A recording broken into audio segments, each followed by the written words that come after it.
family, it's your girl SHOtheOT, your favorite occupational therapy student, here to help you and others live their best lives. Let's get started. Hey y'all. Hey y'all, how y'all doing? Comment below how you're doing. Tell me how your day's been. Let me know what's been going on with you. Like, I really want to know these things because I really think of you guys as my family. So let me know. So as you guys have read by the title, I'm going to share with you the 5 things that I learned on my acute care fieldwork rotation. There were way more than 5, but I thought that I would just keep it concise, straight to the point for you guys, and just tell you the 5 big ones that I felt were important for you guys to know if you ever get a fieldwork rotation in an acute care setting. All right, as you guys know, acute care is not the setting that I see myself working in the future. I've said that plenty of times. I want to work with the kiddos, either school-based, that's like where I really feel myself being, or outpatient pediatrics, maybe, and as we saw from my quiz that I took, maybe home health. But regardless, all with the kiddos, not in a hospital.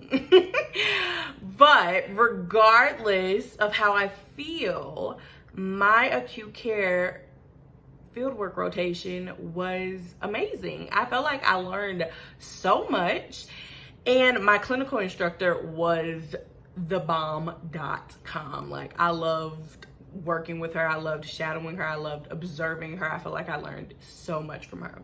So yeah, today I'm just about to give you guys a little detail about how it went and like the 5 major things that I learned while doing my acute care fieldwork rotation. All right, let's get started. So the first major thing that I think a lot of people need to know if they've never shadowed in an acute care setting or been in a hospital like that before, which is something that I have not done before, is that the lines and leads can be pretty scary the first time that you see them. And so when I say lines and leads, if you don't know what that is, it's all the like cords and all the lines that are coming out of the patient, like the IVs and all of that stuff. That stuff can be scary when there's a lot of them. So when I first saw them, I was like, oh shoot, like this person is in critical care right now, obviously. And so when my clinical instructor told me like, okay, like jump in when you're ready, like you can help me with whatever, I was like scared to like touch the patient because there was so much going on with all the lines and leads. And so I just thought that it would be cool to share with you guys that yeah, there's going to be a lot going on with these patients, especially if they're in the ICU unit, that you might want to be prepared for if you go in there like I was. Like, I was a little taken aback, but my clinical instructor, like I said, she was amazing. She helped me through that fear that I had, and she told me like, it'll be fine, like just make sure you watch out for the lines and leads so that you don't disturb anything, because FYI, nursing doesn't like that, so don't do that. But yeah, I was a little nervous, but my clinical instructor eased all my fears. She helped me out and she got me through it, and I survived. All right, next big thing that I think is important for you guys to know, just in case you want to work in the acute care setting, or if you're like me, don't want to work in the acute care setting, but you've gotten thrown into a fieldwork rotation there, you need to know that documentation is like totally different in every setting. So in school, you learn this detailed, structured way to document. In the acute care setting, it is not that deep. Like, you paint a picture of what you did during your treatment session, but it's really not that detailed. There's no, for those of you who do self notes, there's no S, no O, no A, no P. Like, you just paint this picture of what you did during that session, and then there's like some options where you like click some boxes and do some other stuff, but it's really not as detailed as you learn in school. Well, at least at the setting that I did. Maybe it's different in other acute care settings, but in the setting that I did, it wasn't that detailed, and it wasn't like the soap note format. So I think that'll be something that some people would like to know. And I'm pretty sure that documentation is going to be very different in all other settings. So like if you're like me and want to work in schools, the documentations, I'm pretty sure, is going to be totally different than the acute care setting. So just be prepared for that, different documentation styles for different settings. Also, more information on that documentation tip. The abbreviations that these settings use are kind of crazy, because like literally every sentence is abbreviated, or every other word is abbreviated.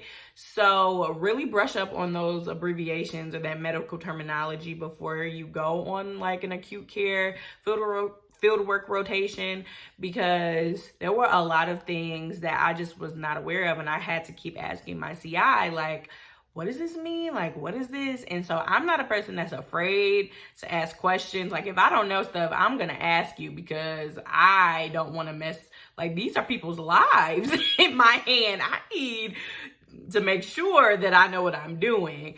So if you're not one who wants to ask questions, which I feel like everybody just needs to ask questions, just ask questions, because that's what your CI is there for. But if you're not one, like, really brush up on those medical terminology and abbreviations, because they use those heavy in this setting. Next, this was a huge thing for me because I am such a people person. Acute care settings are so fast paced. Like, you literally go in there, see the patient. Oh, do you need to get dressed? Let's do that. Oh, do you need to go to the bathroom? Let's do that. Oh, like, what questions do you have for us? And then like after you do that whatever little snippet of treatment that you did with them, you're on to the next patient. There's no lollygagging. There is nothing. Like, there's no, it was just very fast paced. And I am a people person. I like to sit, get to know my patients, get to know my clients, and just, you know, get real friendly with them. And you just don't have that opportunity in acute care setting. Like, it is really just, and then on to the next. Like, you go in, do what you gotta do, and then on to the next. Like, I think we saw on average about 8 to 10 patients a day. And that's on top of doing all of your documentation. That is a lot. I wasn't expecting all of that, okay? So yeah, it's very fast paced. So wear some comfortable shoes and be ready to be on the move, all right? Next, this was a very interesting thing that I learned. So when you're in the acute care setting, the physicians, all of the physicians have like different protocols or the way that they like things. So you have to know like what patients you're going to see, like who their physician is, and like follow their specific protocol. So for an example, in school, you learn about like when people get total hip replacements, you learn about the precautions that they need to follow after these replacements. But for this specific client, the physician had stricter precautions for the patient to follow. And so when I was doing my treatment plan for them, I had to remember the physician's precautions for the patient, not just like the universal ones that you learn in school. So that was really interesting to me, because I was just like, okay, so I learned this stuff in school, but sometimes I might have to modify it because the physicians want something stricter, or they might follow something more lenient. You just don't know, and you have to make sure you adhere to whatever the physician's protocols or procedures are at all times, okay? All right, last little tidbit of information that I would like to share with you guys from my acute care fieldwork experience. You're gonna see some sad stuff.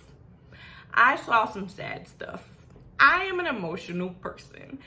Thank God for the masks and the face shields, okay? Because there were times where I was about to just be up in there tearing up, And I know that is not professional. You're not supposed to be tearing up in front of patients. I mean, because they're the one going through the stuff. Why am I crying? So I just know that acute care is not for me.